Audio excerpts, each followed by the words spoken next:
What's up, Nova Heads? It's Amber Nova. This is Chris Lights Out Lytle. Hi, this is Ray Boom Boom Mancini.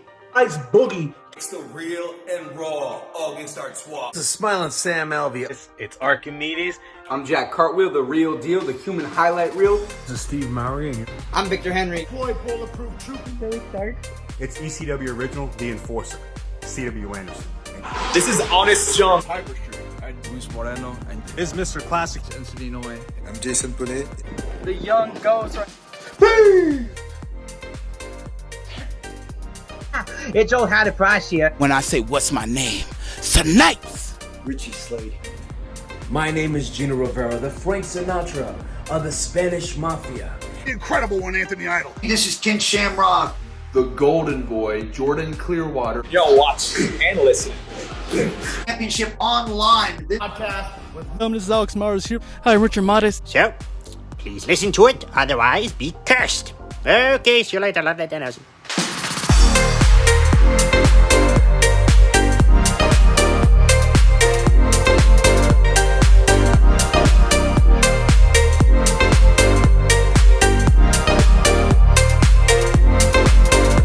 Hello, ladies and gentlemen. You are now watching and listening to Championship Online Podcast. If you're new to this channel, my name is Alex. This is my co-host, Rich. And today is a very, very special episode here today because we got a professional wrestler in the house.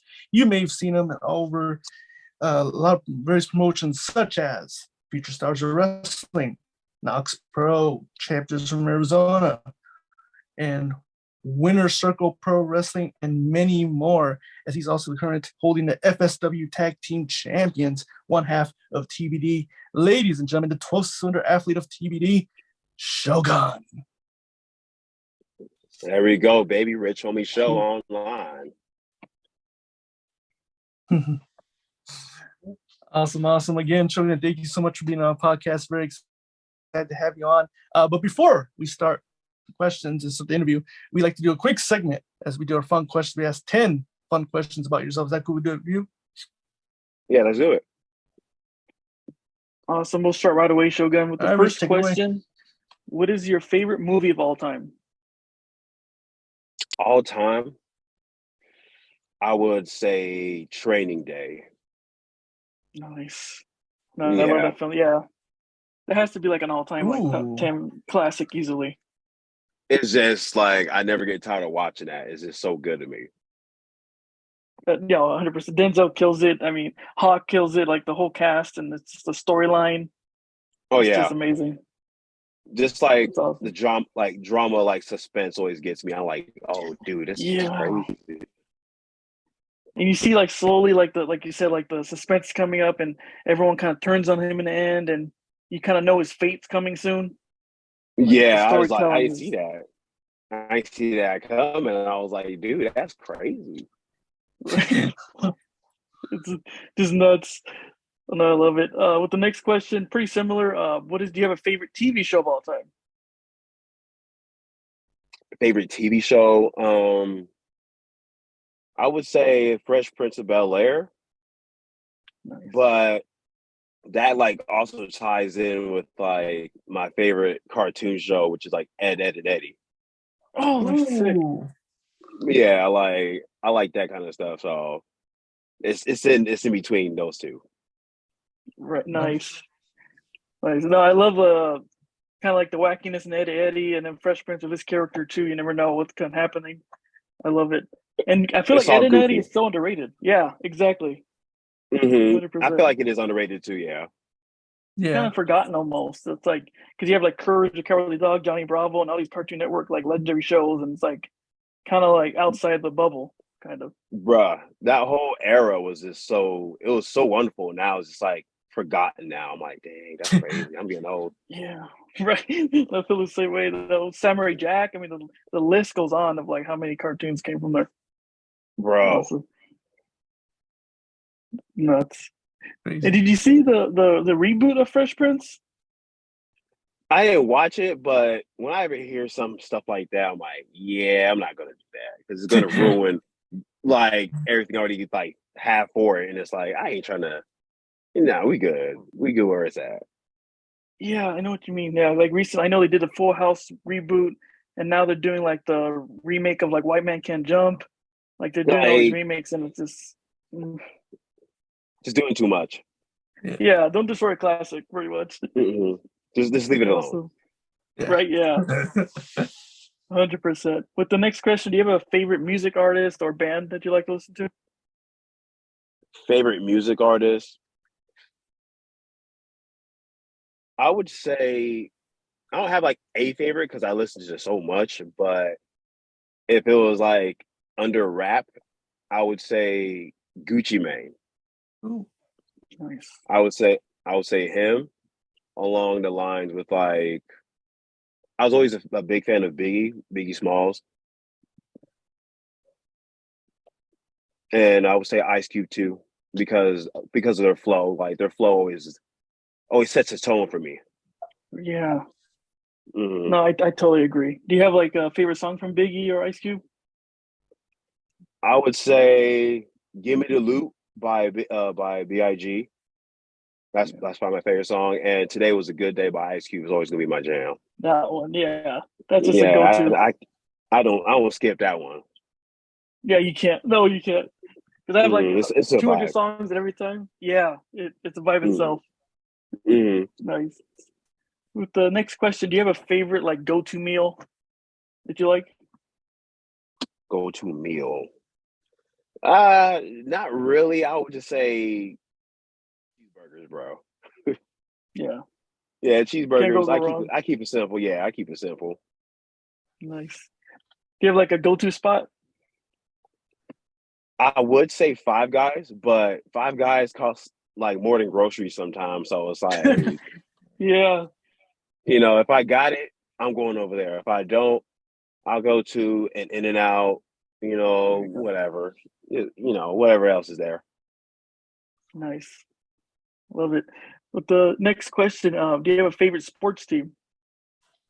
I'm a Lakers fan. I got the little Lakers jacket on, so nice. There's that. I'm a Raiders fan, and I'm a Yankees fan. Nice. Yeah, I'm all over the place. Yep. Oh, East Coast, yeah. Nice. Yep. The next question, do you have a favorite video game?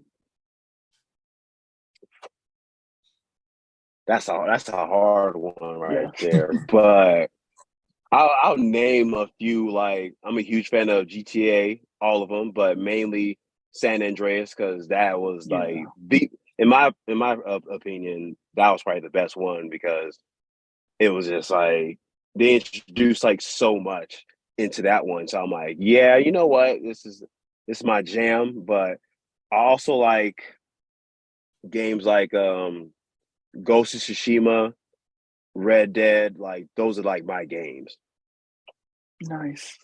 No, those are all great. Especially like I can't agree. I can't agree even more with GTA. Like that's just amazing game. Like even I don't know how old when you start playing it. I think Alex and I were like kids playing it. I don't think our parents knew how violent it was, but it's just.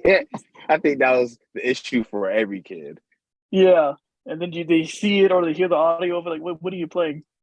But bro, it's intense. 100%. Because I had neighbors like come over, like playing the PlayStation 2 back in the day, and I'm like, we're like 11-year-olds or 10-year-olds playing, GTA, and it's just insane. I was about 15 playing when it came out. I was about right there. Like, yeah, that was. It got me and my friends a lot of trouble, but who cares? Like, it happened. But that game was awesome. Yeah, it's addicting too, man. It's crazy. Oh, it's just hilarious. Yeah. Awesome. With the next question, outside of wrestling, do you have a hobby you like to do? I do kickboxing every now and again. I was actually a kickboxer before I became a wrestler, so every now and again I like to spar. I'll play basketball, just shoot around and whatnot, but for the most part, I just be chilling, playing video games, whatever like activities going on, I'm always down for it. But yeah, mainly I just do stuff like that. Nice. Do you do martial arts at a young age?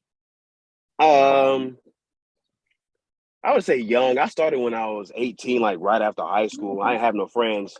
So at the time I was like working at a gym. And the dude was like, "Hey, I'm a martial arts instructor and whatnot. You can like come by the school and check it out." Showed up one day and that was it. Right, nice. Yeah, it was awesome. I think that's for a lot of us. Like, you just stay hooked, whether it's jiu-jitsu or kickboxing or boxing. You try it and right away it just gets you. It's like the discipline behind it because you're like, yeah, there's meaning behind this, No, 100%. It's like it's a physical game, it's a mental game, it's like mental chess at the same time. Oh yeah, what were we saying? Oh yeah, like what's martial arts has this like mental and like physical, kind of like mental chess at the same time, and requires all your attention to it. Bruh, I felt like I was Anderson Silva, dude. Right. I thought I was that dude. Right, yeah. Did you have any fights or any competitions? When I was doing karate, I went like, I think I went like 4-0 at like martial arts tournaments. I have like plaques in my house and whatnot. And then I got into straight up boxing, and that one was all right. I only went like 2-0 only because the politics in boxing is like, it's pretty stupid. So I kind of fell out of love with that. And so, yeah.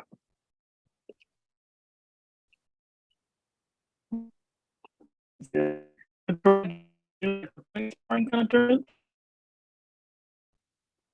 you say that again? For karate, were you doing like kind of like point sparring style tournaments, or was it like a little different? Was it points? No, it wasn't point sparring. It was just there was a time limit, and you just laid on how many strikes or whatever you were trying to do, and then like the judges will like score after like I think it was like 2-3 minute rounds, and then that was it. Oh, okay, I guess it's kind of like the continuous sparring then.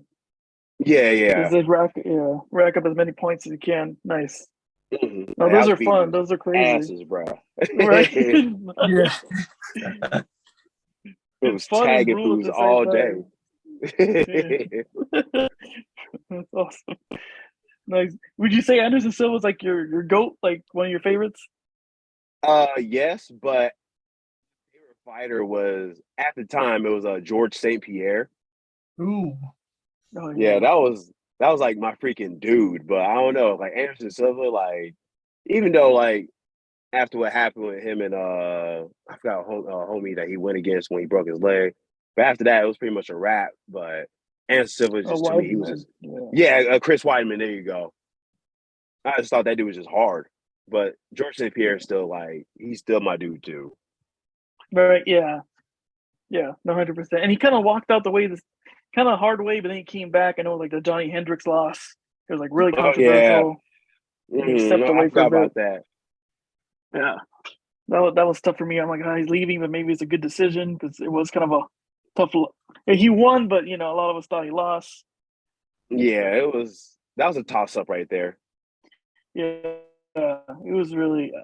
I thought it was closer than a lot of people thought it was, and for him to come back years later and win the middleweight championship is just crazy to me. People like almost forget that. Yeah. This is insane. But the next question, do you have a favorite candy? Ooh. It's that's another battle between Warheads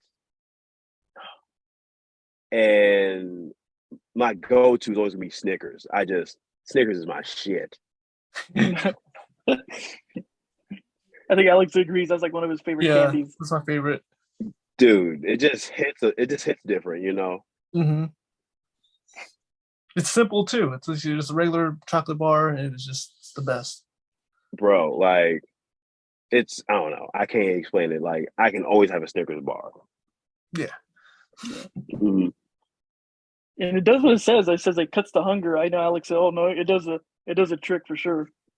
Yeah, it does derail you. I don't like that part, but it's good. Right. That's a good bar. With the next question, before a match, do you have a ritual you like to do? A ritual? Nah, I wouldn't say I had like a ritual. I would just before matches, I would just get some pre-workout, just chug that, and then just get ready. Awesome. And do you feel like right before you're about to go out to the curtain, do you like kind of have like a game plan, or you kind of just go over in your mind, like you almost like picture it, or you just kind of go out there and have fun and kind of go on the fly? It's kind of both. Like, I don't want to necessarily just think of like literally every little aspect because I like things to come off natural. Yeah. So if something happens, and I wasn't expecting it, you're gonna get a more genuine reaction out of me instead of just like some kind of cheesy, like it looked like he practiced that kind of thing, Yeah, like it looks rehearsed. But Yeah, you want that natural, organic emotion from the crowd. exactly. No, Just but feel the I like people. exactly. I think Alex agrees with me too. That's the thing we saw when you saw you come out of that curtain. I'm like, whoa, who is this guy? Like it looks like he's about to get someone's ass. You see it in the crowds behind you, and the crowd's feeding into you. I'm like, dude, this is like a gentle giant. Like he could beat you up, and then he's cool with the crowd. Like right away, I was like, this guy's awesome. Like we have to Yeah, get him on the podcast. I love it. I love the fans. They make it so much fun, like funnier for me. Like no one really knows. But yeah, exactly. Mm. No, 100%. And I like I said, Alex agreed. The crowd was into it every second of that match. It was awesome. No, I appreciate y'all. 100%. With the last question, I know Alex loves this question. I do too. Last but not least, if you could have a match with someone who isn't a wrestler, it could be a fictional character, a celebrity, an athlete. Who would it be? Who isn't a wrestler? Yes. Ooh, probably like, damn. I'm trying to think right now. I'm like, who would I wrestle like that? Probably like freaking Aquaman, Jason Momoa or something. Like, I think that's Nice. That's cool. That's awesome. I think it'd be something like that, I guess. That's awesome. I could see like kind of like a throwback WCW bash at the beach. So it's like by the so ocean. random. Right. How do you see that match going out? Random as hell, but pretty entertaining. Right now, I would pay for that. I do think like the chicks would be like, oh yeah, this is the match right here. Nice. Awesome. Well, again, Shogun, thank you so much for being on podcast, man. Very, very excited, happy to have you on. And the first thing I wanted to start off is kind of like your introduction into professional. So, how did you first get introduced to pro wrestling? Or how did you first start watching wrestling? Can you say that one more time? You're like breaking a little bit. Oh yeah, for sure. I just want to know like how did you first get introduced into professional wrestling? I don't know if you guys know this guy. He's from FSW. His name is Nick Bugatti, and at the time he was the No Limits champion, and he needed a bodyguard. So why the light went out on me? What the hell? But he needed a bodyguard. So what happened was he hired me, and that's how Shogun came up in the biz. Nice. Yeah, there we go.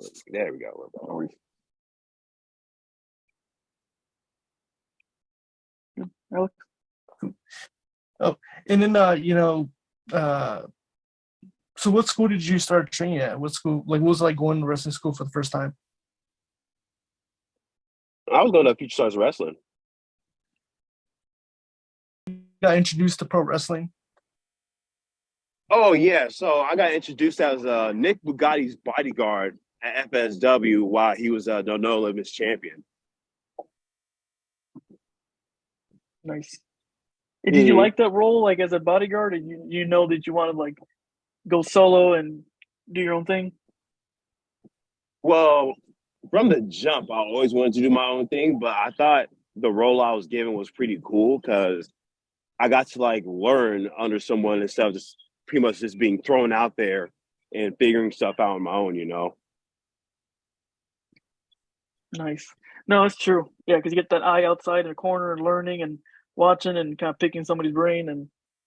Yeah, especially with like Nick, he's a very good teacher, so he taught me a lot while I was like hanging out with him.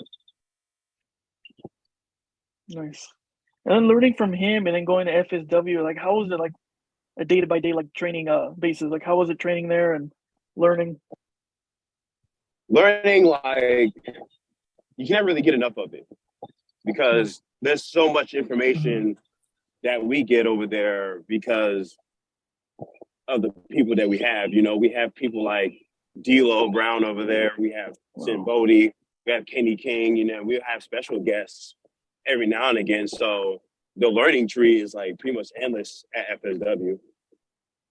Oh no, those are great names. Yeah, like Sin Bodie, I feel is so underrated. D'Lo Brown as well. Those are great names. And from learning from them, much. But yeah. From learning from them, was there like any advice you got from them that you still carry to this day? From them, they always just told me to always be myself and no matter what, always treat everybody with respect and you always get that back and, you know, just do business. Right.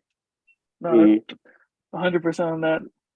With that too, and then like your day-to-day training, how was it? Like how physical was it and what was your first initial thoughts training for the first day to becoming a pro wrestler? I was just like, yo, this shit is lit. Like when I first like got in the ring, you know, when you first get in the ring being a wrestling fan, you're just freaking out like, oh shit, you know, you're just ecstatic about every little thing. So that was me on my first day. I was doing like rolls and whatnot. And I was like, you know what? I'm about to become something in this. I tell you what. Nice. That's cool to hear because you hear like the nightmare stories like, oh man, I had to do 300 squats and I couldn't get in the ring yet. And I was a little terrified, but it seems like you loved it right away. It's different for people that don't really come from like an athletic background. I will always say that. Like doing like 300 squats and running around arenas and whatnot, like that's going to happen. And they're, you know, teaching you like, this is what it is. Like this is how hard they work and whatnot. So if you're not prepared for that, it's like either you do or you don't. No, that's true. It's kind of an easy transition, like you said, like from an athletic background and be, you know, physically prepared. Nice. And then going from there, yeah, exactly. And going from there, I just want to go like a tad bit back. Growing up, you know, as a kid, were you a wrestling fan from the get-go? Yeah, I was a wrestling fan since I was like, I want to say 7, thanks to my uncle, because we would just hang out while my mom was like at work, and he would put on WCW at the time, and he put this thing on. I'm like, what the hell is this? And then this is around the time when they had like the Monday Night Wars too. So he would flick it back. He would flick it to like WWF. And next thing I know, I'm looking at Kane. I'm like, what are we watching? You know, there's all these characters. Like I remember seeing Gangrel for the first time. I'm like, yo, this dude's epic. Oh no, yeah. With the Brood and everything. The gimmick was so good. Yeah, he like he went on the steps and like you spilled like the blood and everything. I was like, what the? His entrance, his music, everything was on point. It's different. It is different. Right? And he tried to redo that character and that like we talked about earlier, that character can't be redone. It's just such a one of a kind. No. Just leave it alone. Yeah. 100%. I know they did like the Kevin Thorne like vampire gimmick in the ECW reboot, and I'm like, like there's only one vampire, and that's him. That was different. That was a different time. Yeah. During that time, like you said, man, you got best both worlds, WCW and WWF. Do you have either organization? Do you have like your go-to guy? Like, oh man, that's my man. My go-to guy. Yeah. Your fan favorite. Talking about like currently or like back then? Oh, like either one. Like pretty much like of all time. Okay, currently I'm gonna say Roman Reigns. Like that's my freaking dude right there. Yeah. Like that. You can never talk bad about the tribal chief. Oh yeah. That's my dude. And then back then, it was a toss up because back then when I grew up, like everyone was pretty much my favorite. Like you had Undertaker, you had Kane, you had Steve Austin, you had Rock. Like everyone that popped up on the TV screen was like, I was loving it. I ain't give a damn. Right. Yeah. Especially that era, it's kind of hard. Like how many top guys you had during those few years? Like you had Austin, like I said, Foley and Taker and The Rock, and Stone Cold, which is crazy. Dude, you had star power of the masses back then. Right. It's insane. It's almost. I mean, you kind of had that maybe in the Ruthless Aggression era with like maybe Michaels and Triple H and Chris Jericho and all, but it's completely different. Yeah, it's different. It was like, to me, I felt like no one else was like really trying to step up like that, like it was back then. So it was kind of like we only got so much now. Right? No, 100%. And with Reigns, like he's over than ever. Like that guy, he busts his ass in his shows, and right now, like I think he's everyone's guy right now. Bro, I'm proud of that guy. Like I remember when he first like broke off, and he was baby facing it, and people just were not digging it. And like I was always behind him, like no matter what, because I always felt like he had it. It was just only a matter of time before he like gets it like completely down, and people are gonna just reap that and be like, dude, what the fuck? Right? Yeah, it was just a matter of time. Like similar to like The Rock or Stone Cold, it took a few years, and they finally find that little niche, and it's just a completely different animal from there. It's just a whole different gear. Yeah, 100% that. And we're all talking about this as a kid growing up. Did you like the video games? Did you collect like the figures or any of that stuff? My favorite game. Okay, my favorite game was SmackDown Know Your Role 2. Yeah. But the first wrestling game that I played was WWF Warzone, and so from there, WWF Attitude. So from there, like Blockbuster was like a thing back then. So my mom would like rent out like the old school like WrestleMania video games and whatnot, and I would play all of them. Right? Yeah. That feeling is gone. Like I don't think these kids could. It's dead. It's dead. It's like going to that place, like a Blockbuster or your local like mom and pop shop and renting a WrestleMania or a video game, and it's that feeling's like you said, it's dead. Sadly. Yeah, that nostalgia, like it gets me every time. Like I'll watch it on TikTok, like old school, like nostalgia stuff, and like wrestling will like come on. I'm like, damn, that was a different time. Yeah, right. Feels like a whole different era. Dude, you're waiting for mom to take you Friday night. Yeah. Get that game. Man. You have it till Tuesday or whatever it was, and it was a wrap. Right? Yeah. Try to pay for that extension. Like, give me a couple more days on that. Oh yeah, that was a gimmick too. Oh man, I miss all that. Oh man, we do too for sure. But from there too, like you said, growing as a fan and then joining FSW, was there like a moment, like a precise moment that you said, I want to become a pro wrestler and get into this? It was at the time when I was still training for boxing, because when I first joined wrestling, I was still an active like heavyweight boxer. Nice. And so that like conversation, like I was gonna have with my coach, I was kind of nervous, because how do you tell your coach, hey, I'm gonna go from boxing into professional wrestling, the thing that everybody thinks like hella fake.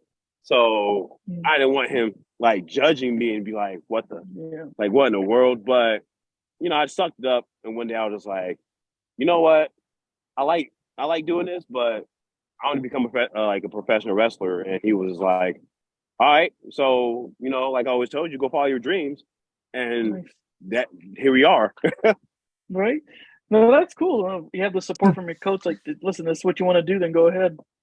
Dude, he texts me like all the time. Like every time I do a show, he's like, I see you out there, beast mode, all kind of stuff. So he's 100% behind me. That's awesome. No, that's awesome, Aaron. Did you feel like also, his reaction? What were your family or friends' thoughts when you said, I'm going to do this pro wrestling thing and get into it? Some of my friends at the time thought it was like a cool idea. My family wasn't really like all the way supportive because they wanted me to be like a doctor. So when they heard that I was trying to be a professional wrestler, it was kind of like, what the hell? Like, where did we go wrong? Right. I know what you mean. Yeah, we hear that from a lot of wrestlers. Like, wait, you're doing that? Yeah, because people don't know like wrestling like that. So they just see like, oh, you're doing that? That's stupid stuff. We get hurt. Oh my God. Right. Kind of thing. Yeah, we have that too. Our friends too. When we say we're wrestling fans, like really, like no, you have to go there and watch it, and then right away they become fans and they start understanding it. Like, wait a second. Yeah, it's just I think people just don't give it a chance. Yeah, no, that happens a lot. Mm-hmm.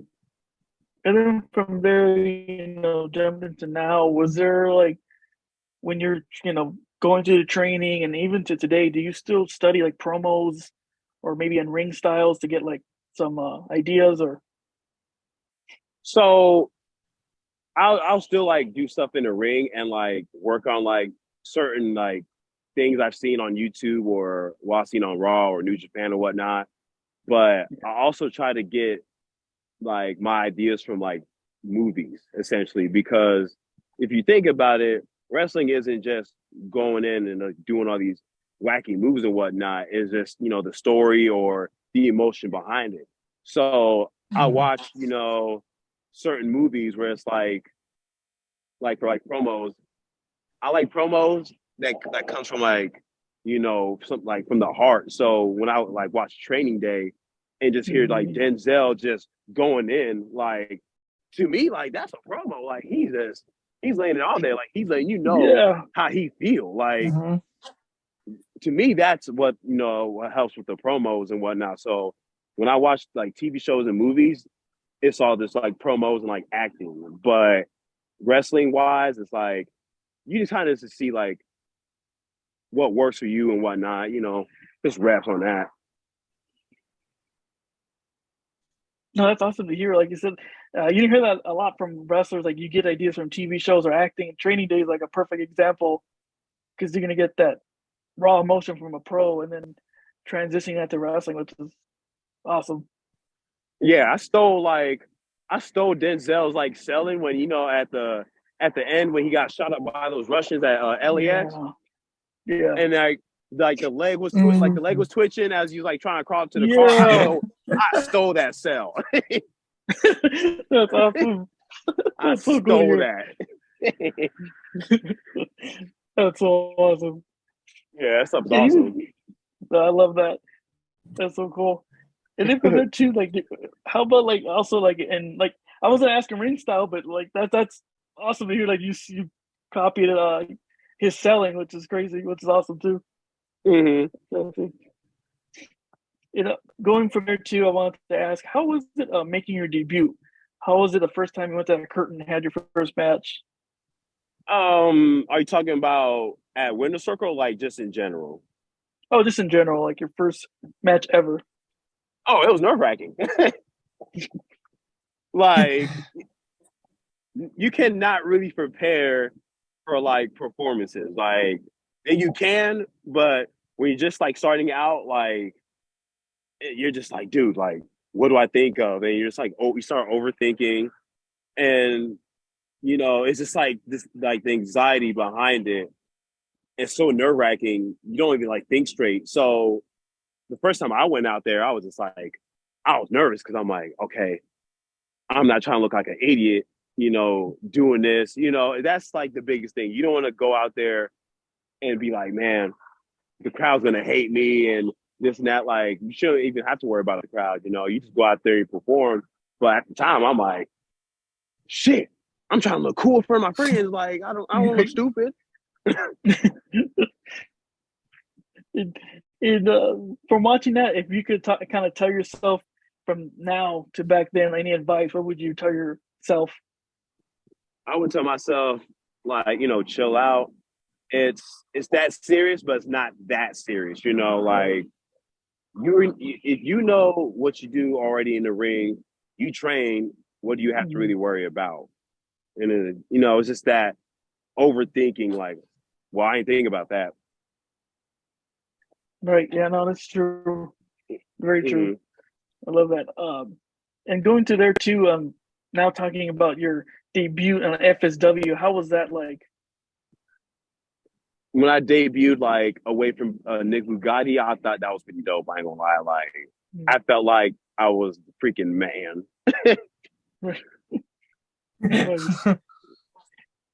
And going to too, because Alex and I were talking about earlier that you got to wrestle the likes of Alex Hammerstone and Chris Bay. Like, how was it with those guys? With those guys, it's a completely different level. Because, these guys, obviously, they've been in the biz for like a while now. Like Hammerstone, he's been in the biz for a little bit. But it's the way these guys work is like the thing that intrigues me, because when you go into wrestling, you're thinking like, okay, what we're going to do is to pop the crowd, or what cool move I can like pop out. And when you wrestle guys like Chris Bay or Hammerstone, it's like a superstar level, and it's not all about like the moves and this and that. Like, they worry about like just the performance in general. Like, go out there, you work hard, but it's not just go out there and just do like moves. It's we're going to tell a story, and we're going to let the crowd know how we're like feeling and give it all the emotion we can. And we got to just grab people into this. So working those type of guys is different. Oh yeah, especially from those. And I was watch Chris Bay a few times live. Like, every time that guy steps in the ring, it blows our minds on what he does. His movesets and his psychology is just out the roof. And Hammerstone too is another guy just keeps on getting better and better. Yeah, I love those guys. With them too, after did you? Oh yeah, no. After that, did you get the chance to pick the brain and get any advice from them? Oh well, Chris Bay is like pretty much my brother, so I'm always like talking to him about wrestling and picking his brain and whatnot, because I'm not where he's at. So I just try to soak up as much knowledge as I can while I'm like down here. So when I do go up there, it's a wrap. Right. Nice. And whenever I do when I do see Hammerstone, because he comes to FSW, and he was the heavyweight champ until he recently lost it. But whenever I got to see him, it was like, hey, I got a question. Like, what do you think about this? Or how do I come on? I just ask him these questions. Nice. Well, that's cool to hear. Also, too, we mentioned the likes of Kenny King. How was it tag teaming with him? And also, how was it if you got any advice tag teaming? Tag teaming with Kenny. Well, Kenny's he's my coach, so I see him on a regular. So it was cool for the fact that, hey, I'm teaming up with not only Kenny King, but that's my coach. Like, right? You can't really say that, So other than that, like, that was like, it was dope. Like, I appreciate all that and everything that Kenny teaches me even to this day. But like, advice for tag team wrestling, like, it's different. When you start off as a singles competitor, like, tag team and singles competing is just different, because when you're a tag team wrestler, you don't realize that you have to work the apron. You have to, really get the crowd behind you to get behind your partner that's probably, getting beat up or whatever. It's just the whole chemistry and assistance factor when you're doing like tag team wrestling, because if you just got two guys in there, that have no chemistry, whatever, whatsoever. Yeah, that's true. It's kind of cringing to watch. But when you watch tag team, you're watching a duo, like using a combination of like how they think or certain moves to prevail better than the other team. And that's one thing, like, you're not going to realize until you're actually in there doing tag team wrestling instead of someone explaining to you like, hey, that's how it works. Like, no, you have to feel that one. Yeah. No, 100%. You could have said it better. I mean, Alex and I were talking about it too. Like, if you watch like FTR, it's like they're sharing the same brain because they're one step ahead and they're in sync and like no wasted motion, which is just amazing to watch. Nothing's cooler than watching two guys that work so well with each other. And it's like, it's not two guys, it's a whole freaking unit that's working against us. Like, that's dope. No, I couldn't agree more. No, I love watching that. Tag team wrestling, especially right now, this day and age, is awesome. With everything going on, you have FTR, Young Bucks, and WWE with the Usos. This is awesome to watch. And going I from love there watching too, Usos, yeah. This storyline right now is just, oh man. Oh, they need an Oscar for that. 100, yeah. They need an Oscar for that work. Like, they're so good. Like, especially, I don't know if you saw a recent episode where Zane came up to Uso and what do you tell him? I acknowledge you. I'm like, you guys are tearing me apart. I don't know what's going on. That's so good. Like, you see how I told you about, like, wrestling is about the story and whatnot. Like, we're not even talking about any of these moves or anything else that's happening. We're talking about segments, promos. That's the stuff that just really pulls you in because that's, gets you invested. You're like, okay, I want to see what goes on next. And you start choosing sides. You're like, man, I'm with Sammy on that one. Like, man, they're crazy for that. It's just, they get you hooked on the story. It's like watching a movie. Oh yeah, 100%. It pulls your heartstrings and it makes you think afterwards. Like, wait a second. So invested. Right? Yeah. And then Jimmy telling him like, I'm your real brother. Like, not him. I'm your brother. And I'm like, oh my god, I got chills. See, emotion right there. You can feel that. If you have a brother, that feeling of like, what I'm your brother. Like, you can't be acting like, he's your brother and whatnot. You feel that. That's great. Oh yeah. And then with Roman Reigns, like, you're tearing my family apart. I'm going to get payback for what you did. It's just, and Paul Heyman too. It's just, that match should deserve an Oscar as well with his face expressions, the way he delivers everything. Oh. That's another thing, like, in wrestling that you can't really like be taught. You kind of just learn and you work on is facial expressions. Oh yeah, and it says a lot, especially from him. Man, just I could see. Okay. When you can see the pain in people's like eyes, the struggle vein in their neck when they're so pissed off. It's just like you feel that. You're like, yeah, I know exactly how he's feeling right there. Right? Yeah. When they pan to the cameras of the fans, you can see it on their faces. Oh yeah, it's great. Great TV. I love it. Right? 100%. And with that too, we're talking about tag teaming and everything. Do you have a favorite match of Kenny King? A favorite match of Kenny King? Or a tag match of him? With him? I don't have a favorite tag match with him like that because we didn't have that many matches together as we should have due to like the pandemic. But if someone were to ask me what's your favorite match that Kenny King had that you've seen, I would say the match with him and Caprice Coleman back in like, I forgot what year that was, but they put on a banger on that one. Nice. No, Caprice is another one that's so underrated. I remember years ago, Alex and I were talking about like, this guy's on a whole nother level. Oh, Caprice Coleman is super nice. Like, I don't understand how come he's not in most places or like on a bigger scale. Yeah. Because I remember like in the 2000s, he had like some trial matches, I think it was SmackDown. And I'm like, they got to sign this guy.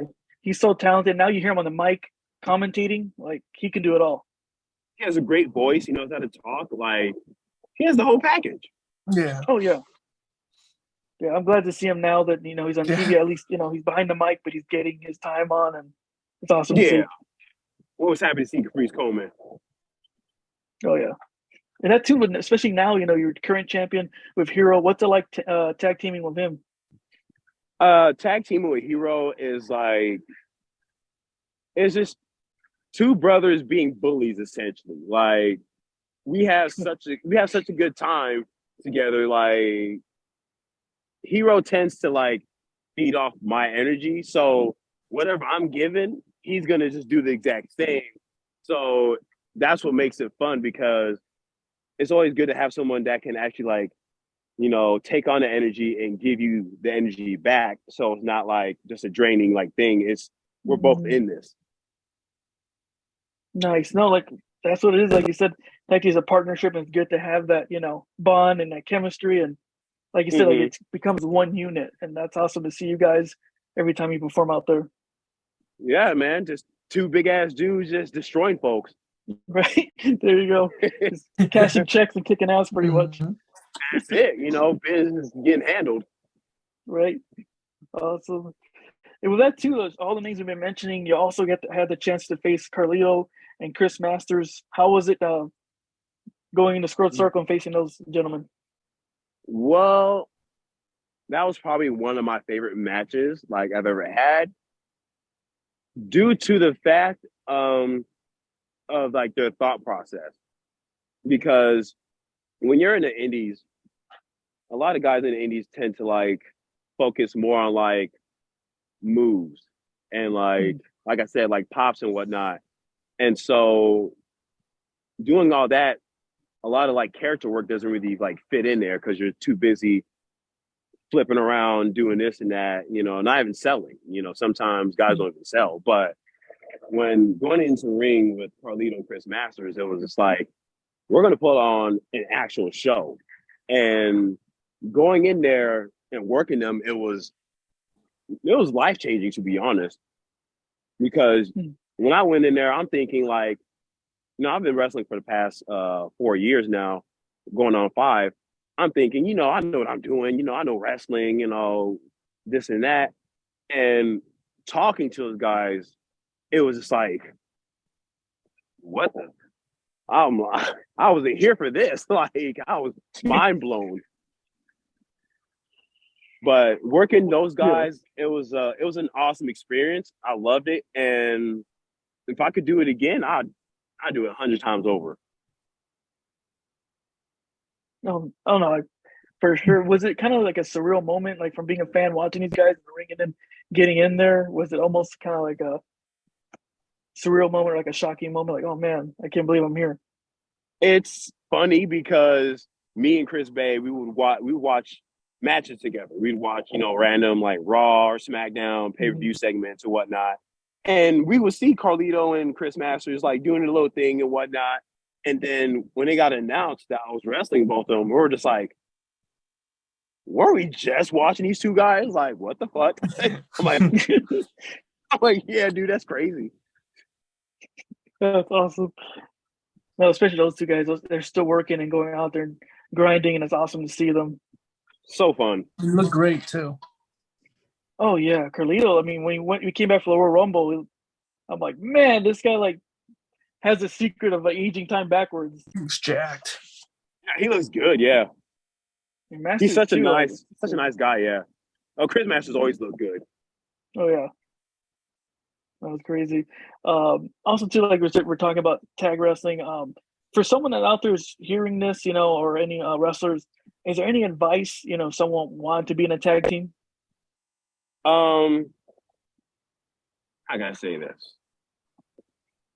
If you're a wrestler and you want to go into tag team wrestling, I would just say have an open mind. Be open to your partner's ideas and see like what type of chemistry you and that individual have, because you can't just go out there and just think it's going to be all good. It's two brains going into this one object right now, and that's how tag team wrestling works. It's two guys, two brains. Hey, this is what we got to think of. It's like it's a relationship. Right. Yeah. In a relationship, you work with your partner. You compromise a lot of things. So that's what makes like the relationship good. If it's just me, well, obviously that tag team ain't gonna last over. No, that's great advice. I think we hear that here and there from a lot other tag team wrestlers. Like you said, you got to be one unit and not be selfish and help each other. And you guys are gonna share that glory together anyways when you're in the ring. So I would still be on the same page. That's your boy, that's your best friend. So if that's your ride or die, you got to act like it. 100%. I totally 100% agree. Awesome advice for tag team wrestling. Also, recently, Alex and I had the pleasure going to Winter Circle, and we saw you get the W over Shiloh. How was that, and how was it debuting for Winter Circle? I like Winter Circle. It's a nice venue. Like the California crowd, I always love the California crowd because they're always into wrestling. Like even till the last match. 3 hours later, these guys are they're still like ready for more action. So wrestling at Winter Circle is good, but I always love wrestling in the California crowd. Oh yeah, no, the California crowd is something else. They love it. It could be 100 people in the crowd, the 10 people in the crowd. It sounds like 1,000 when these wrestlers come out. Especially when you came out, you had a huge pop. Like I said, Alex and I were there. I think Alex could agree. I was like, whoa, who's this guy? And Shiloh's giving it his all, but you shut him down pretty quick. That's what I do. Awesome. And we have just a little bit of time left, but pretty much we want to also ask you, do you have any, a lot of wrestlers have like goals or like these lists they're trying to plan out. What is the future for you? What are you looking for, for the pro wrestling career? Like any promotions you would love to wrestle for, or any wrestlers you would like to face in the near future? Wrestlers that I would love to face in the near future it would be Roman Reigns if I could, Randy Orton, because that's another legend in my eyes, and Bobby Lashley. Like I need to give him this work. I need to give it to him. Right? No, that would be an awesome match. I know me and Bobby could have like a banger. So I would say those are my guys. But promotions, I don't really worry about promotions like that because I want to wrestle everywhere. And my whole goal in wrestling isn't necessarily to be like the best thing ever, but I want to be announced as one of the best to ever do it. Because to sit there and say someone's like the best, like, it's kind of hard. It's really subjective, especially in like wrestling. There's so much going on. So, but I would always want to be in the conversation of like one of the greats. Nice. No, I love to hear that. Like Alex and I talked to so many other fans. They always say he's the greatest. I'm like, well, to each his own. But we all could agree that at least 5 or 10 guys in that greatest of all time list that they all share it.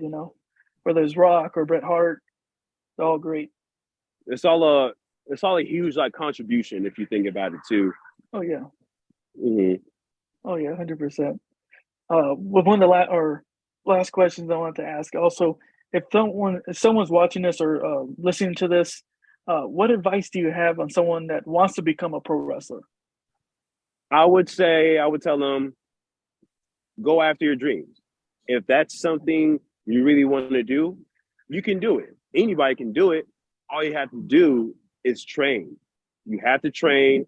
You have to, get the mind right. You have to be really invested in this. This isn't really a half-ass business where you can just come in and be like, whatever. Like, you got to give it. Like, when you become a wrestler, this is your life. But that goes for everything you want to become in life. If you want to become a lawyer, if you want to become a wrestler, you want to become an actor, all these things, you have to give it your all. So I would say, don't really waste your time pondering and thinking like, okay, what if? Just do it. Just find out for yourself, because it's better to know than to never know. Nice. No, I love that. I admire that mindset. Like you said, you can't be 1 foot out the door, 1 foot in. You got to just go do it and give it your all. Just do it, because I tell you what, the fruits of your labor it'll be very promising if you just stick through the ride. Just do it, and you want to do it. Don't let nothing get in your way, and just handle that business. Oh yeah, 100%. Like you said, any career you do, you gotta go with that mindset. Like you said, give it your all. Go hard in the paint. So, there you go. And before we sign off, I want to ask you, Shogun, is there any social media you'd like to share where the fans can follow you, or any events coming soon where they can catch you? I would tell my fans or people that's watching this, please go on my TikTok. It's Rich Homie Show. It's all together. Watch my comedy skits. I'm pretty sure you're gonna laugh at them. And my Instagram, Shogun the God. Same thing as Twitter, Shogun the God. And that's about it. Don't add me on Facebook because I'm not gonna reply to that. There you go. Like you said, a great best. The fans out there, you heard it right here on Twitter, TikTok. Catch his man on FSW, and what you're doing, what you're waiting for. Go follow him right now. This man is gonna be a star. He is already. I can't wait for the next show and catch you in the ring again. I appreciate you. I'll be back at Winter Circle. I think March or April. April. Yes. Yeah, it's April. Yeah, they'll be back. So there you go for the fans. Back there. Also follow Winter Circle. Yep, catch his man in the ring, doing what he does best.